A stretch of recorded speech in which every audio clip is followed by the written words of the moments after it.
There comes a moment in life when nothing is wrong, yet everything feels off. You're doing what you were told to do, living the life that once made sense, and still, something inside you knows you've outgrown it. That feeling isn't confusion, it's a signal. Most people in the United States are taught to treat discomfort like a warning sign. From an early age, we learn that feeling uneasy means something is wrong, that if you're anxious, uncertain, or restless, you should fix it quickly, suppress it, or escape it. We're encouraged to seek comfort, stability, and certainty at all costs. But that belief quietly traps millions of people in lives they've already outgrown. Discomfort is not always a signal of danger. Often, it's a signal of growth trying to happen. That restless feeling you can't shake, the sense that something in your life feels off even though everything looks fine on the surface, is not a flaw in your character. It's a message. It shows up when your inner world has expanded, but your outer life hasn't caught up yet. You can have a stable job, supportive relationships, and a routine that works and still feel unsettled. That doesn't mean you're ungrateful or broken. It means you've evolved beyond the patterns that once fit you. In American culture, productivity is often confused with purpose. As long as you're busy, employed, and functioning, discomfort is seen as unnecessary drama. You're expected to push through, stay positive, and keep moving. But emotional and psychological growth doesn't follow the same rules as efficiency. Growth creates friction. When your values change, when your awareness deepens, when your sense of self expands, discomfort is inevitable. It's the tension between who you've been and who you're becoming. Many people interpret that tension as failure. They assume they're doing something wrong because things no longer feel easy.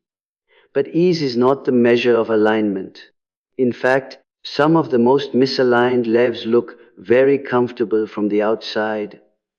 People stay in careers they've outgrown because the paycheck is steady. They remain in relationships that feel empty because leaving would be inconvenient.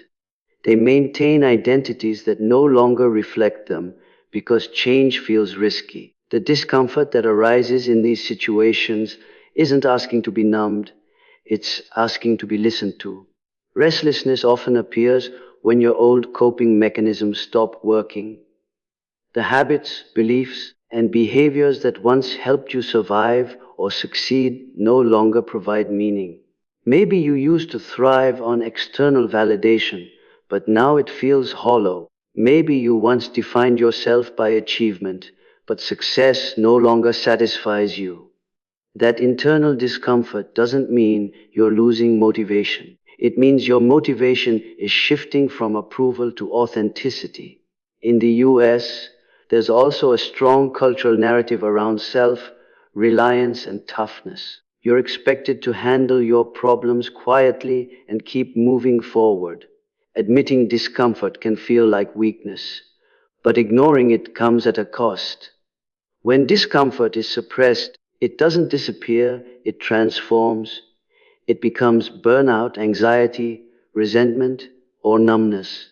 Many people don't realize they're burned out not because they're working too hard, but because they're living out of alignment with who they've become. Discomfort shows up when your inner growth outpaces your environment. You might notice that conversations you once enjoyed feel shallow, goals you once chased feel meaningless, routines that once gave you security now feel restrictive. These shifts can be confusing and even frightening, especially in a society that rewards consistency. But consistency without consciousness leads to stagnation. Growth disrupts comfort because it challenges familiarity, not because it's wrong. There's a difference between discomfort that signals danger and discomfort that signals development. One drains you, the other stretches you. Developmental discomfort often comes with curiosity, longing, or a quiet sense that there's more to life than what you're currently experiencing. It doesn't scream, it whispers.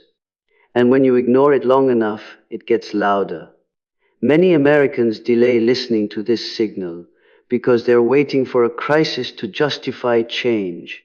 They tell themselves they'll act when things fall apart. But growth doesn't always arrive as a breakdown. Sometimes it arrives as boredom, as restlessness, as the nagging feeling that you're under-using your potential. That's not a sign to quit everything impulsively. It's a sign to reassess honestly. Discomfort also appears when you're shedding outdated identities. You might feel unsettled when you no longer resonate with the role you've been playing, the responsible one, the achiever, the caretaker, the strong one. These identities once served you, but they can become limitations when you cling to them out of habit. Letting go of an identity feels uncomfortable because it leaves a temporary void. But that void is not emptiness, it's space for something more authentic to emerge. One of the biggest mistakes people make is trying to eliminate discomfort instead of understanding it. They distract themselves with entertainment, overwork, or constant business. In a culture of instant gratification, sitting with discomfort feels unnatural. But growth requires stillness long enough to ask better questions. What am I outgrowing? What no longer feels true? What am I tolerating that I've already moved beyond?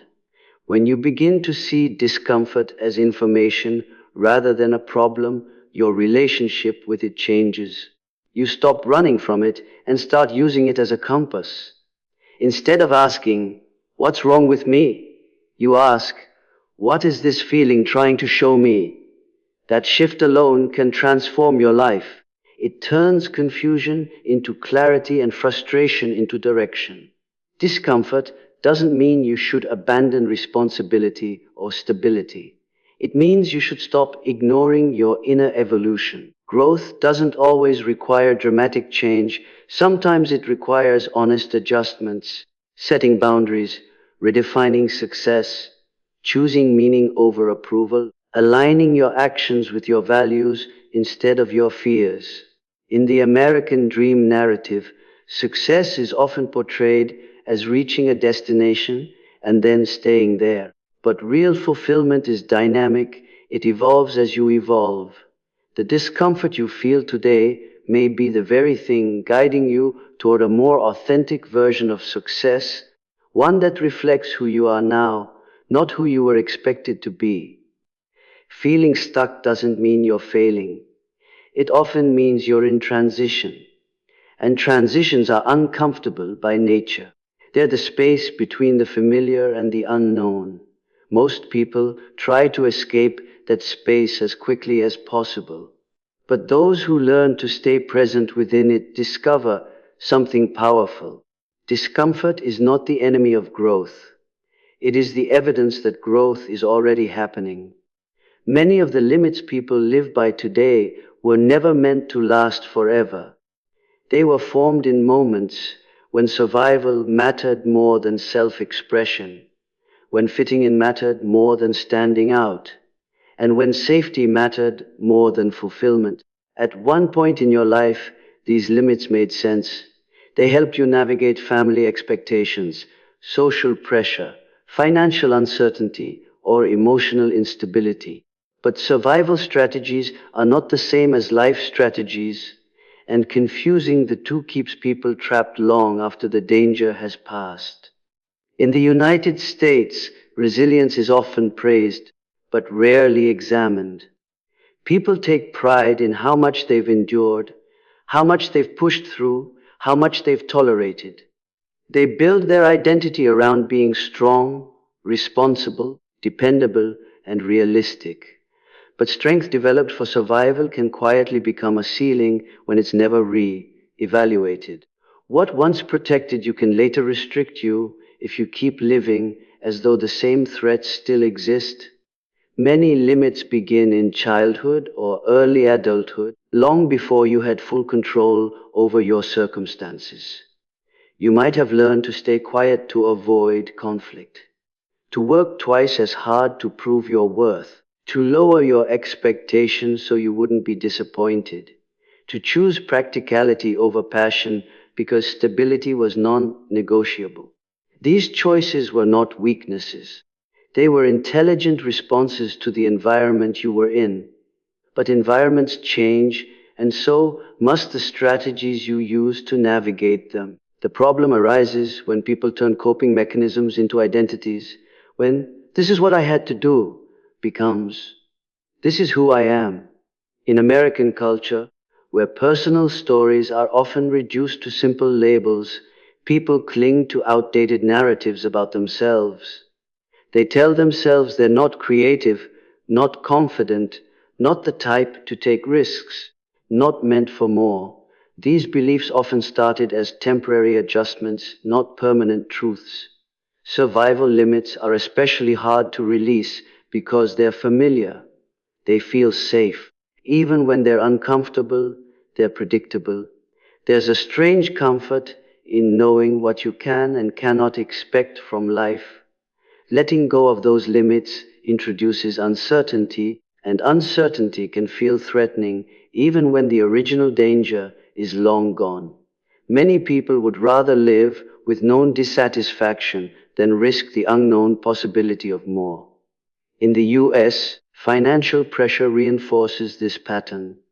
People stay locked into roles, careers, and lifestyles they've outgrown because they once needed them to survive. The fear of losing security keeps them loyal to limits that no longer reflect their capabilities or desires. They tell themselves they're being responsible when in reality they're being reactive to a past version of their life.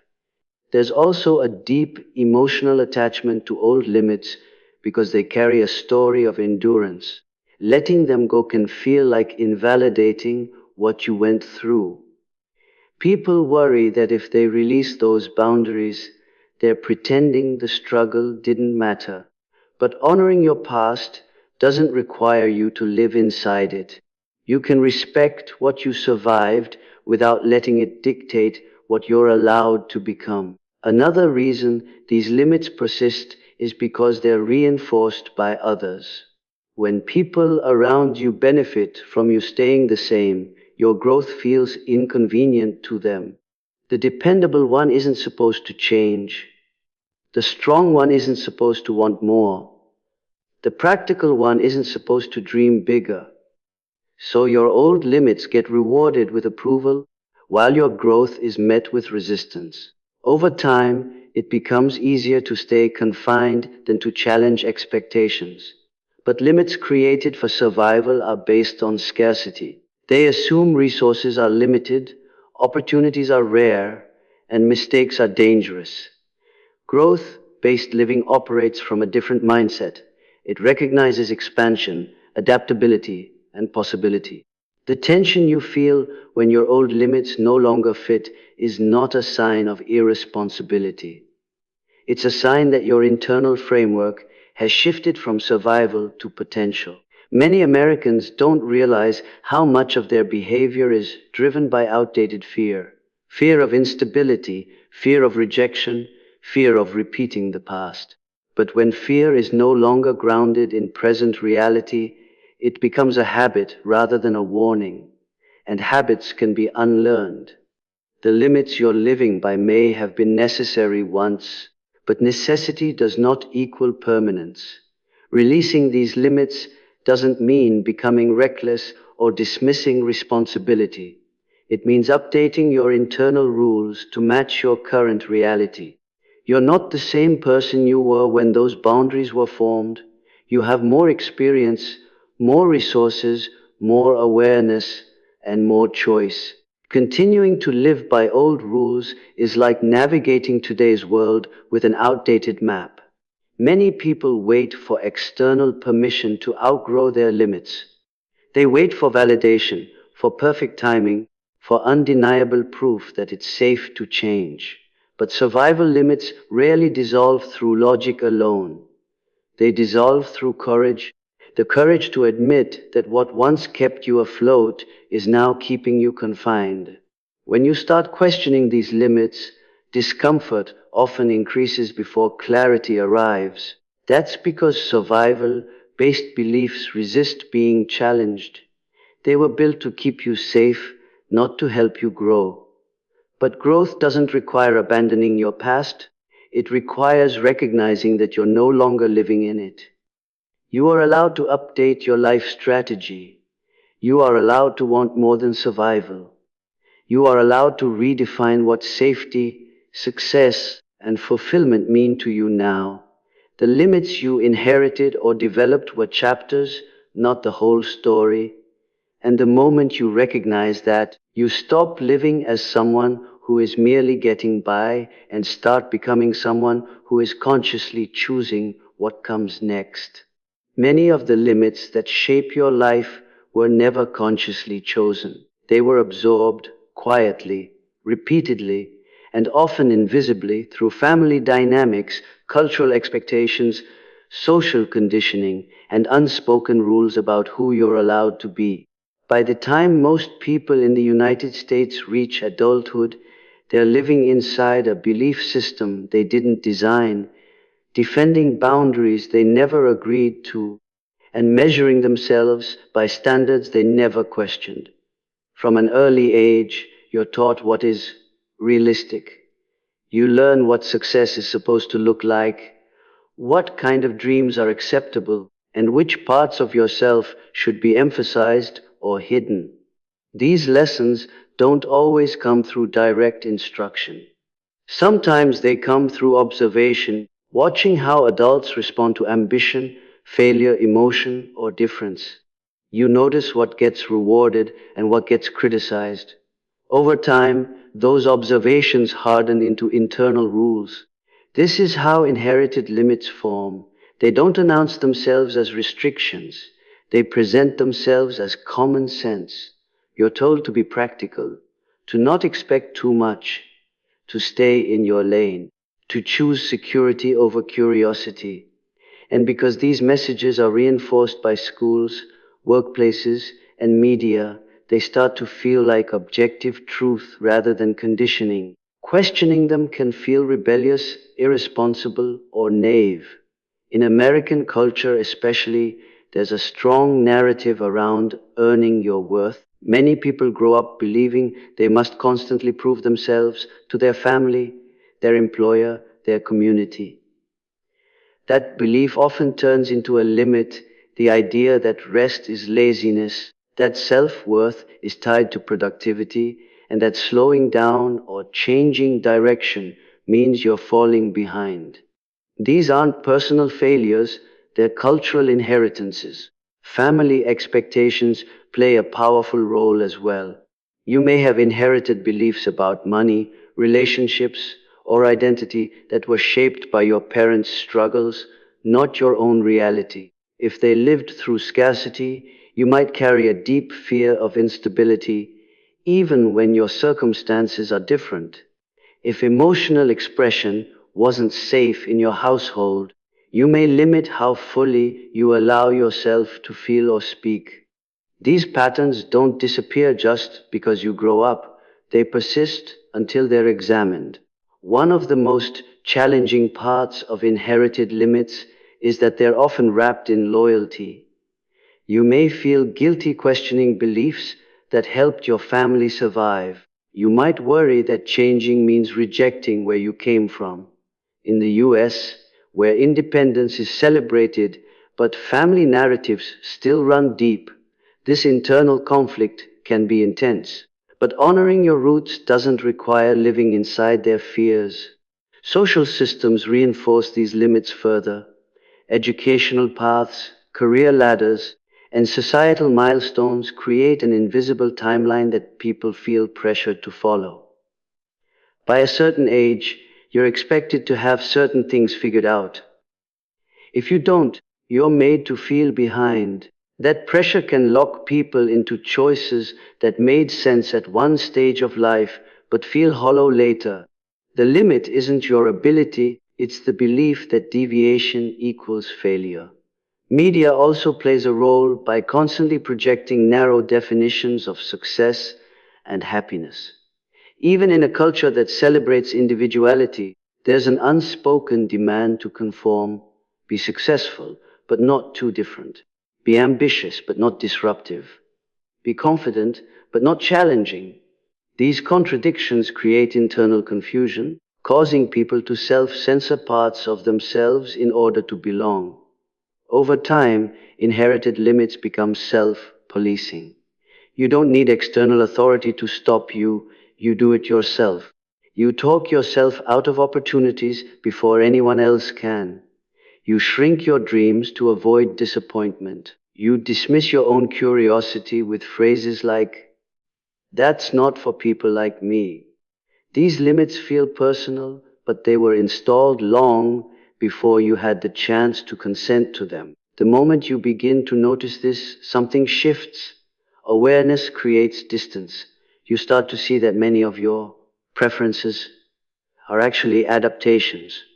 Many of your fears are echoes. Many of your boundaries are borrowed.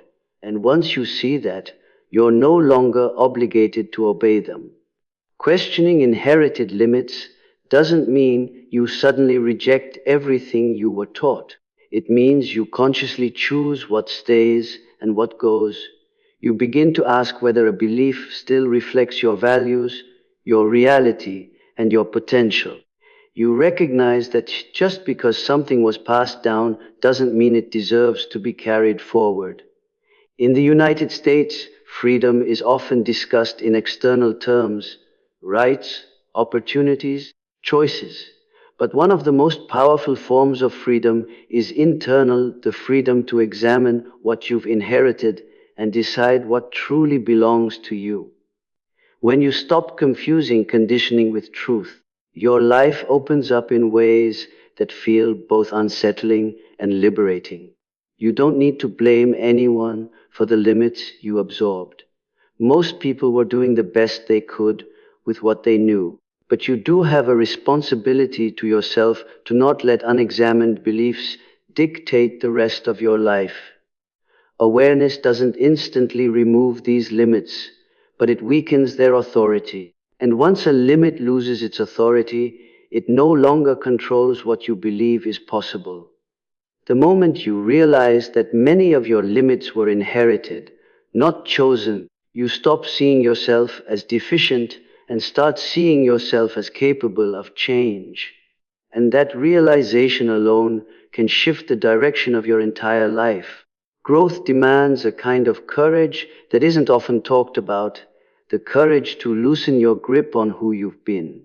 Most people assume growth is about adding more skills, more success, more confidence.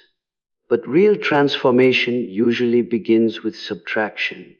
It begins when you realize that the version of yourself you've been loyal to no longer fits the life you're trying to live. In the United States, identity is often treated like a brand.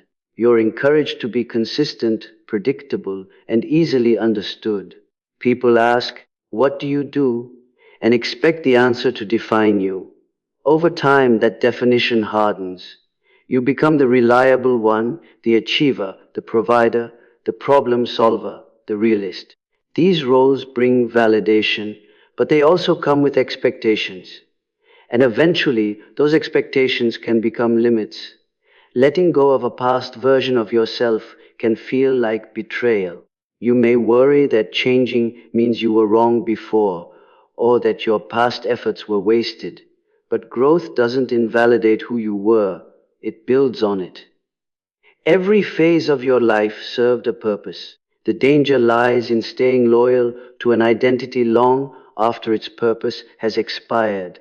Many people cling to old versions of themselves because they're familiar.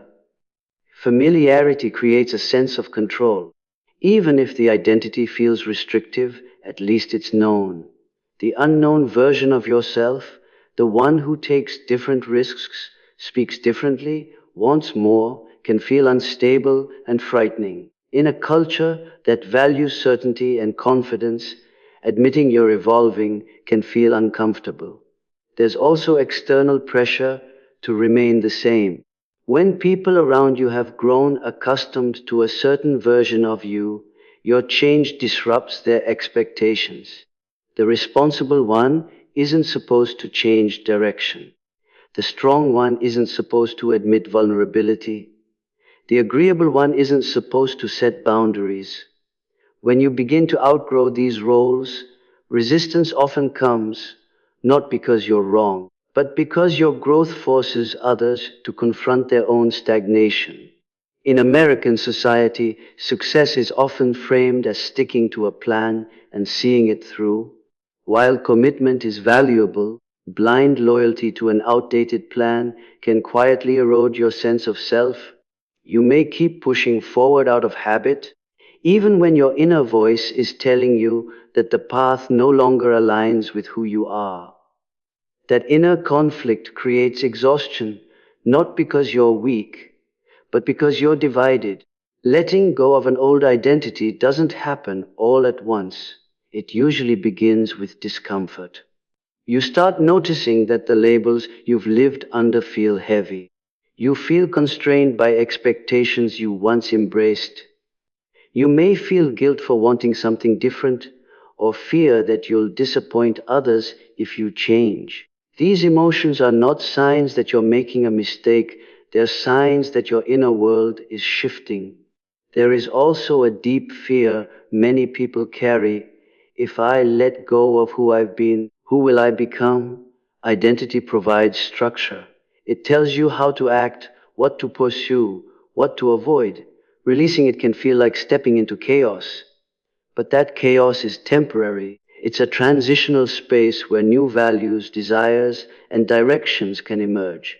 In the US, people often tie their self-worth to their roles, career, family position, social status. When those roles change or no longer feel meaningful, it can trigger an identity crisis. But this crisis isn't a breakdown, it's a breakthrough. It's an invitation to redefine yourself based on truth rather than expectation. Outgrowing a past version of yourself doesn't require dramatic announcements or complete reinvention. Sometimes it's quiet. It looks like saying no when you used to say yes, choosing depth over approval, allowing yourself to change your mind. These small acts of honesty accumulate, gradually loosening the hold of old identities. One of the hardest lessons in growth is realizing that not everyone can come with you. Some relationships are built on who you were, not who you're becoming. Holding on to those connections at all costs can keep you anchored to a version of yourself you're ready to release. Letting go doesn't mean rejecting people, it means refusing to abandon yourself to maintain familiarity. Growth asks you to grieve what you're leaving behind. Even positive identities carry loss when they're outgrown. You may miss the certainty, the praise, the sense of belonging. But grief is not a sign that you're moving in the wrong direction. It's a sign that the chapter mattered. When you allow yourself to release old versions of yourself, you create space for alignment. You stop performing and start living. You stop proving and start choosing. This process requires honesty, patience, and self-trust. It's not about becoming someone completely new. It's about allowing who you already are to finally lead. Letting go of past versions of yourself is not an act of disloyalty, it's an act of integrity. It's choosing growth over familiarity, truth over comfort, and authenticity over approval. And while it may cost you certainty in the short term, it gives you something far more valuable in the long run, a life that actually fits. One of the most powerful yet invisible limits people carry is the need to be accepted by everyone. It shapes decisions quietly, influences behavior subtly, and often goes unquestioned because it feels normal. In the United States, where social belonging is tied to opportunity, reputation, and success, approval can feel like currency. But when approval becomes a requirement for self-expression, it turns into a cage. From an early age, Many people learn that being liked is safer than being honest. You're rewarded for being agreeable, for not causing discomfort, for fitting neatly into expectations. Over time, this conditioning teaches you to scan rooms for reactions, to edit yourself in real time, and to prioritize how you're perceived over what you actually feel. This isn't manipulation, it's adaptation. But adaptation becomes limitation when it dictates your identity. The need for approval often disguises itself as kindness, professionalism, or responsibility. You tell yourself you're being considerate, flexible, or easygoing. But beneath that surface is fear, the fear of being misunderstood, rejected, or judged. In a culture that constantly measures worth through likes, comments, performance reviews, and public opinion, that fear is reinforced daily. Approval becomes especially limiting when it keeps you loyal to outdated versions of yourself. You may hesitate to change because the people around you are comfortable with who you've been. They know how to interact with that version of you. Your growth introduces uncertainty, and uncertainty threatens belonging. So you stay consistent even when consistency costs you your truth. Many Americans feel this tension most strongly in their careers and relationships. They stay in roles that no longer align because leaving would disrupt how others see them. They suppress opinions to avoid conflict. They delay setting boundaries because they don't want to appear difficult. Over time, these small compromises accumulate into a life that feels performative rather than authentic. The approval trap is exhausting because it requires constant self monitoring. You're always adjusting, anticipating, and explaining. You measure your choices by how they'll be received rather than how they'll affect you. This creates a quiet form of burnout, one that comes not from overworking, but from over-editing yourself. What makes approval so powerful is that it's often tied to survival at some point in life. Belonging may have meant safety, opportunity, or love. But when you continue to live by those same rules long after the threat is gone, approval stops being protective and starts being restrictive. It limits creativity, honesty, and growth. Another overlooked cost of seeking universal approval is that it dilutes clarity. When you try to be acceptable to everyone, you become invisible to yourself. Your values blur. Your desires become negotiable. You lose touch with what you actually want because you're too busy managing how you're perceived.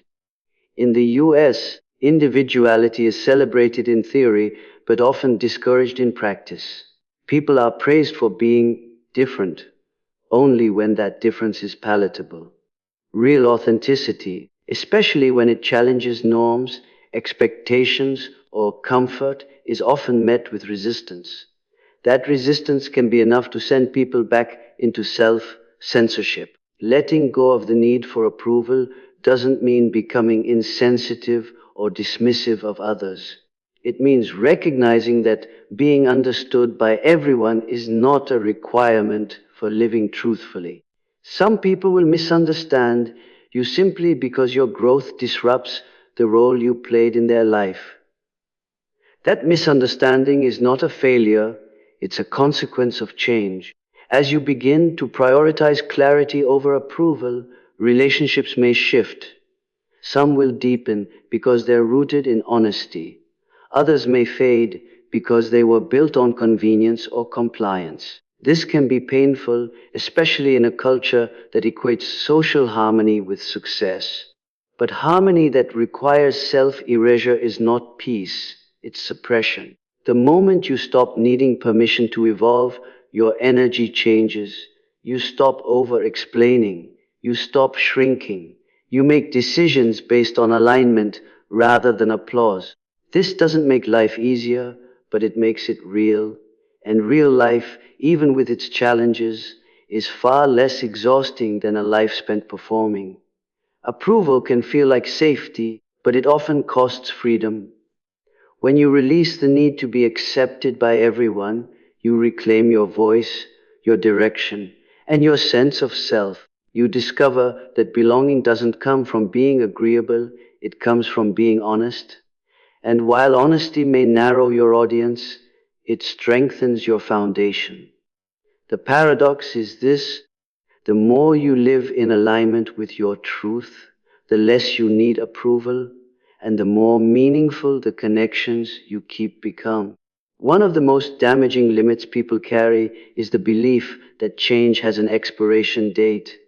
Somewhere along the way, many Americans absorbed the idea that life follows a fixed timeline, that by a certain age you should have your career settled, your identity defined, your path locked in. If you miss that window, the story goes, you've fallen behind. This belief quietly convinces millions of people to settle, not because they lack ability, but because they think time has run out. This idea is reinforced everywhere. Cultural milestones, social comparisons, and constant exposure to curated success stories create pressure to figure it out early and stick with it. When people don't meet those expectations, they often internalize shame. They tell themselves they waited too long, took the wrong turn, or missed their chance. But these narratives say more about social conditioning than about human potential. In reality, growth doesn't operate on a clock. Awareness doesn't arrive on schedule. Many people don't even begin to understand themselves until later in life, after experience has refined their values. Expecting clarity before experience is not wisdom, it's unrealistic. Yet countless individuals stay in lives they've outgrown simply because they believe change would make them look irresponsible or unstable. In the US, youth is often idealized as the prime window for reinvention. This creates a false sense of urgency and discourages long-term evolution. People begin to measure their worth by how early they succeeded rather than how deeply they're aligned. But early success without alignment often leads to quiet dissatisfaction later. Changing course is not a sign of failure, it's a sign of honesty. The belief that it's too late is especially powerful because it sounds logical. It disguises fear as realism. People say they're being practical when in reality they're protecting themselves from uncertainty. Starting over feels risky. Learning something new feels humbling. But the discomfort of change is often less costly than the regret of staying stuck. Many Americans fear judgment more than they fear misalignment. They worry about how changing direction will look to others, friends, family, co-workers. They imagine being labeled inconsistent, lost, or behind.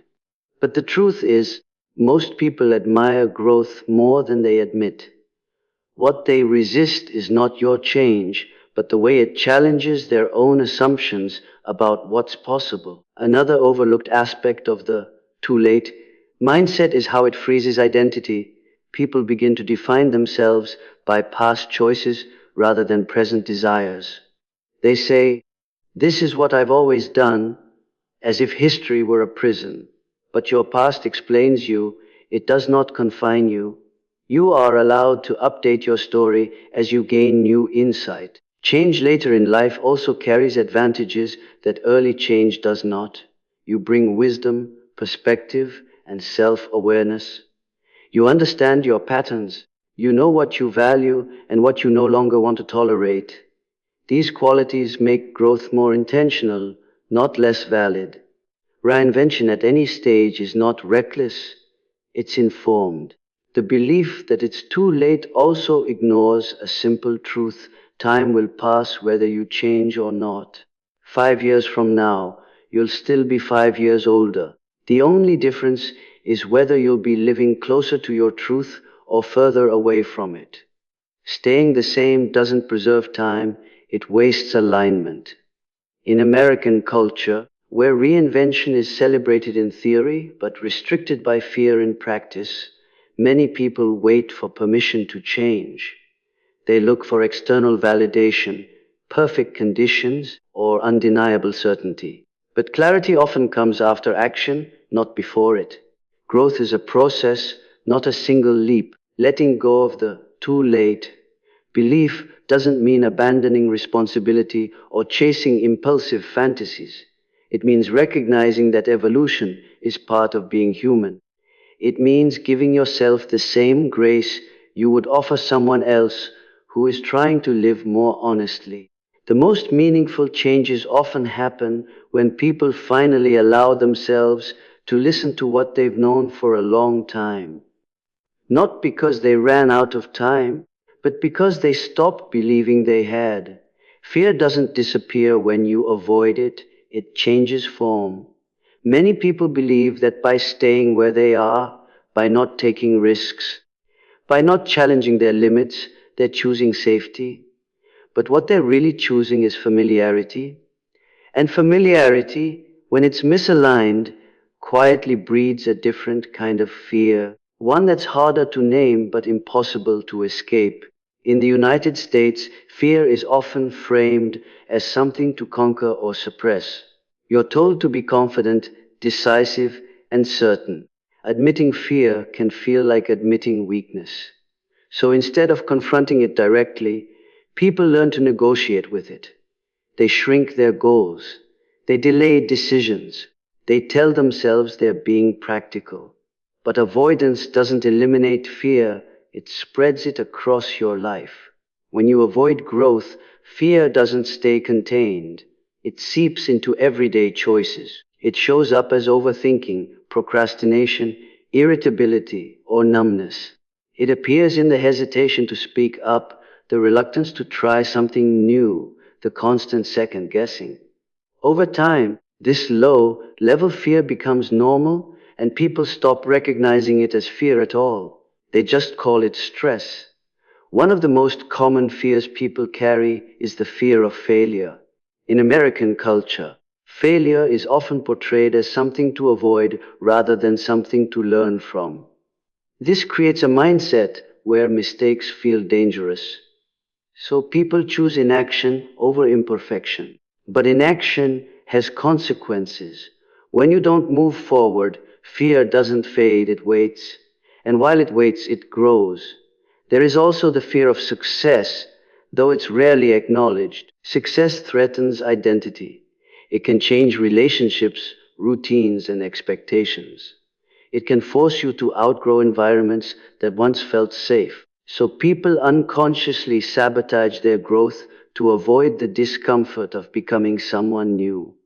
They stay just below their potential, where they can still blend in. Avoided fear often transforms into regret. Regret is fear that has run out of time. It's the realization that you stayed silent too long, waited too much, or settled when you didn't have to. Many people don't fear failure as much as they fear looking back and realizing they didn't try. That quiet, persistent regret is heavier than the temporary discomfort of action. In the US, where comparison is constant and progress is visible everywhere, avoided fear can also turn into resentment. People begin to resent those who took risks they were too afraid to take. They call them lucky, reckless, or privileged without acknowledging the courage behind their choices. Resentment is often fear turned outward. Another cost of avoiding growth is the erosion of self-trust. Every time you ignore your inner signal to expand, you teach yourself that your instincts can't be trusted. Over time, this creates internal disconnection. You stop listening to yourself and decisions feel harder. Confidence fades, not because you're incapable, but because you've practiced avoidance. Fear confronted, on the other hand, tends to shrink. When you move toward what scares you, intentionally and thoughtfully, you gather evidence that you can handle discomfort. You learn that fear is often exaggerated by imagination and weakened by action. Growth doesn't require fearlessness, it requires willingness. Many Americans wait until fear becomes unbearable before they act. They wait for burnout, crisis, or breakdown. But you don't need to hit a breaking point to choose differently. You can respond to fear when it's still quiet, when it's still a nudge rather than a scream. Avoiding growth may feel easier in the moment, but it carries a long-term cost. Fear becomes chronic, regret becomes heavy, resentment becomes corrosive. Confronting growth, by contrast, brings temporary discomfort but long-term clarity. Fear is not a stop sign, it's a signal. It's telling you where expansion is possible. When you stop running from it and start moving with intention, fear loses its power to control you. And in its place, something steadier begins to form. Trust in your ability to grow, adapt, and choose a life that doesn't shrink you. Avoidance promises safety, but growth delivers freedom. When one person chooses to outgrow their limits, the impact rarely stops with them. Growth is not a private act, it radiates outward. In a culture like the United States, where people are constantly watching one another for cues about what is acceptable, possible, and safe, personal transformation quietly becomes collective permission. Most people don't resist change because they lack desire. They resist it because they lack examples. They look around and see others staying in familiar roles, following expected paths, and tolerating quiet dissatisfaction. This creates an unspoken agreement to remain the same. When someone breaks that pattern, when they choose alignment over approval, it disrupts the narrative in a powerful way. Outgrowing your limits challenges the assumptions of those around you. It forces people to confront questions they've been avoiding. What if I don't have to stay stuck? What if I'm allowed to want more? What if my discomfort means something? Your growth doesn't lecture anyone, but it exposes possibility. And possibility can be unsettling to those who've learned to settle. In American culture, leadership is often associated with authority or visibility. But some of the most influential leadership is quiet.